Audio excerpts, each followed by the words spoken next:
This is the Biblical Unitarian Podcast. Hello and welcome again to the Biblical Unitarian Podcast, the podcast that aims to start conversations about the oneness and unity of God and about the humanity of Jesus Christ. This is episode number 7, called The Humanity of Jesus in the Gospels. My name is Dustin Smith. I am your host, as always, and thank you so much for joining us again at the Biblical Unitarian Podcast. In our episode today, we're going to look at the 4 gospel accounts within the New Testament, namely Matthew, Mark, Luke, and John, in order to see what they say about Jesus' humanity. One of the interesting things we could see just by basic word study is that Jesus is called a man or a human being, using the Greek nouns anthropos or anir, quite a few times within each of the 4 Christian Gospels. Jesus is called a man 3 times in the Gospel of Matthew. He is called a man 2 times in the Gospel of Mark. He is called a man 7 times in the Gospel of Luke. And in the Gospel of John, he is called a man a whopping 16 times. 16 times in the Gospel of John.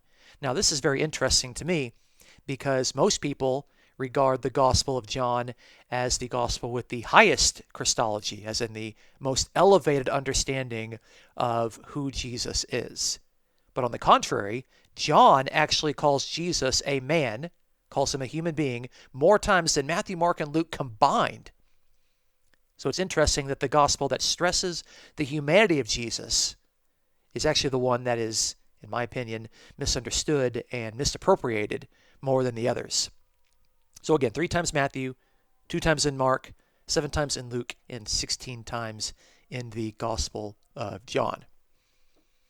So there's a pretty big emphasis there on the humanity of Jesus within the Christian Gospels.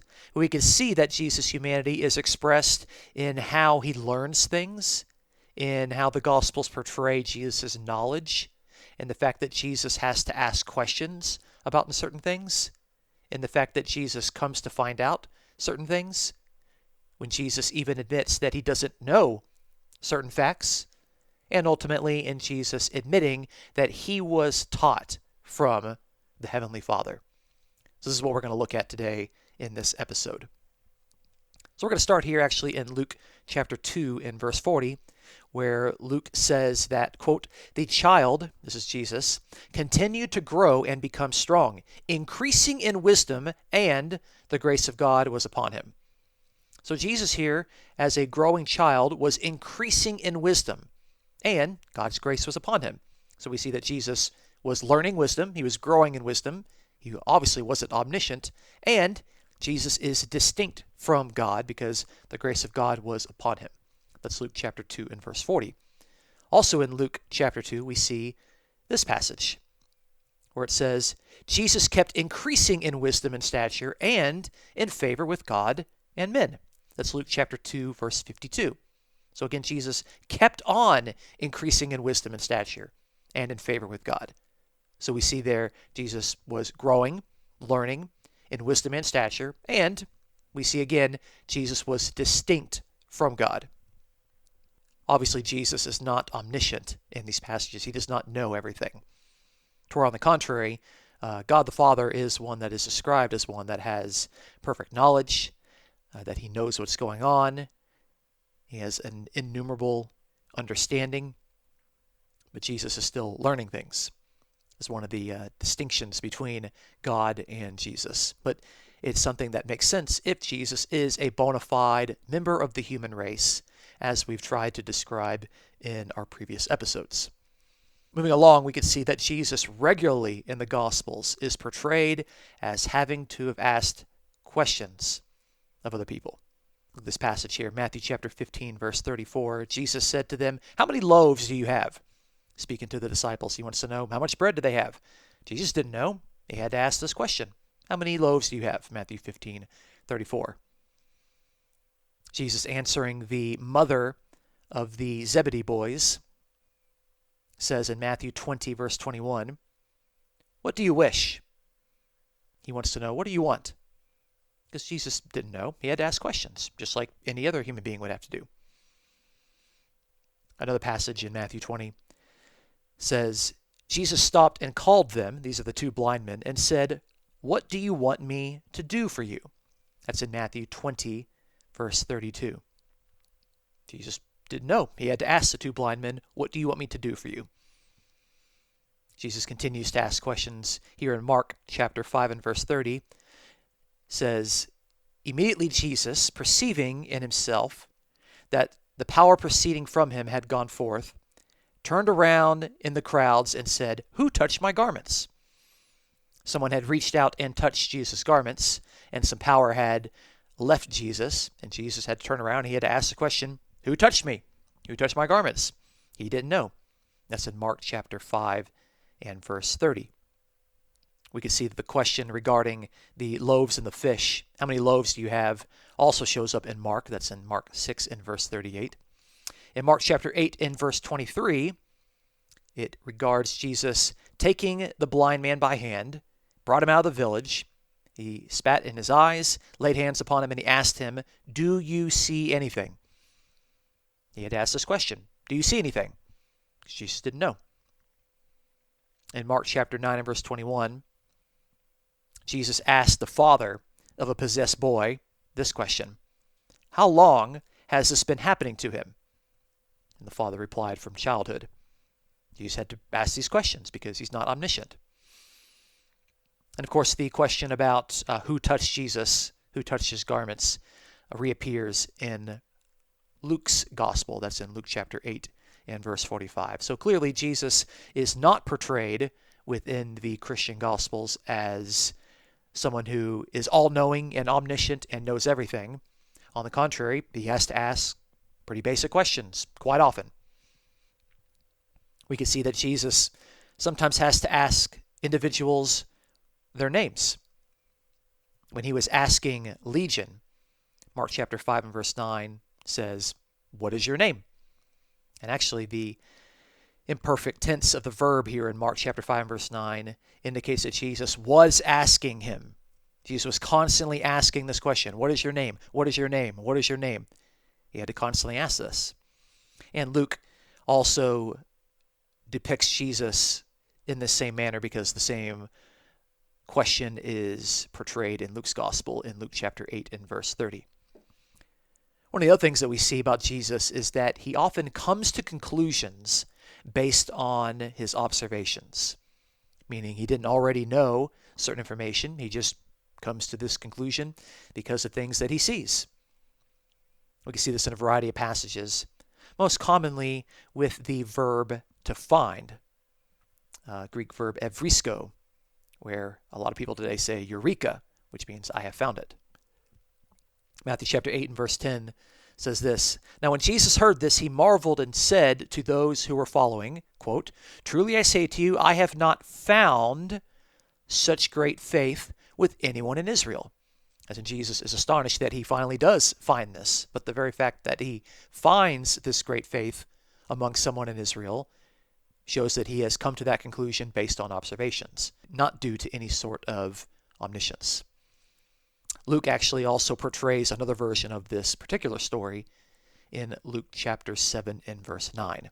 So we have parallel stories there in Matthew 8:10 and Luke chapter 7 and verse 9. When Jesus is near the vicinity of Jerusalem, we can see that in this passage, Mark chapter 11 and verse 13, that Jesus comes to find out something else.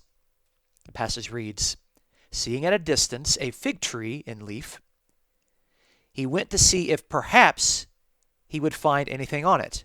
And when he came to it, he found nothing but leaves, for it was not the season for figs." So Jesus wanted to see if maybe something was there on this tree, but ultimately he found out that there was nothing but leaves, no fruit. That's in Mark 11 and verse 13. And when Jesus came, he found Lazarus already having been in the tomb for 4 days. That is in John chapter 11 and verse 17. But again, Jesus finds out that Lazarus had been there for 4 days. He didn't already know this. So the Gospels, again, regularly portraying Jesus as coming to conclusions based on basic and simple observations, just like any other human being would do. Moving along, we could see a extremely important passage regarding the second coming of Jesus. There's a lot that we're going to say about this. This passage is in Matthew chapter 24 and verse 36, which says, "Of that day and hour no one knows, not even the angels of heaven, nor the Son, but the Father alone." This is Matthew 24, verse 36. It also shows up in Mark chapter 13 and verse 32, where it basically says the same thing. But Jesus here is saying about the day of his second coming, that day and that hour, nobody knows. The angels in heaven don't know, nor does the Son know, but the Father alone knows this. And there's a lot we could take out of this. First of all, Jesus is saying that because the Father alone knows this, that only the Father has this perfect understanding. Notice it's only the Father that knows it. He doesn't say the Father and the Holy Spirit know it. It's just the Father. The Father alone is the one that knows it. Secondly, we see that Jesus admits to his own ignorance on the subject. I'm using ignorance there in a neutral sense, not that Jesus was ignorant in a negative sense. But Jesus says that he doesn't know this. He doesn't have this understanding. And Jesus also distinguishes himself from the angels of heaven. Not that we needed to point that out, but there are some people that have been taught that Jesus might actually be an angel dressed up as a human being. But Jesus is saying that the angels don't know. He himself doesn't know. Only the Father knows. Now, what's interesting about this passage here in Matthew 24 in verse 36, is that this assertion that the Son of God does not have this perfect knowledge about the time of his second coming. This passage was bothersome to some people who believed that Jesus was fully God and thereby fully omniscient. And so some dirty scribes in Christian history actually took out the phrase, "nor the Son," in some manuscripts. Some late manuscripts, but they did do it. And it was a theologically motivated change, altering in the Greek text. This is something that all scholars and textual critics admit and acknowledge today, with some embarrassment, I might add. But unfortunately, in some of the older translations, and by old I mean the King James Version and the New King James Version, they are translated based on some of these corrupted texts. And so you will see in those versions that this phrase, "nor the Son," was left out. And it's very unfortunate, although every single modern version has corrected this, because we have found that the earlier manuscripts do indeed have the phrase, "nor the Son." And it's very clear that that phrase, "nor the Son," was taken out of this text in Matthew 24:36 because of an embarrassment to some people's theology. But to me, that's quite shocking and striking that people would change the text in order to fit their own theology instead of allowing the text to define their own theology. Here at the Biblical Unitarian Podcast, we're going to take this text at face value. Jesus says the angels don't know the day or the hour. He himself, as the Son of God, doesn't know the day or the hour. Only the Father knows. Now, as a side note, I have heard some people say, well, I think that Jesus is 100% God and 100% man. And so the man part didn't know, but the God part did. Well, let's try that hypothesis, see if it works. Is that what Jesus says? Does Jesus say, nor the human part doesn't know, but the God the Son part does know? No, he doesn't say that. He says only the Father knows. The Father alone is the one that knows, not his supposed God side of him. He says only the Father knows. So that passage can only be read as defining that the Father is the only person that has this understanding, and that Jesus and the angels do not have this understanding.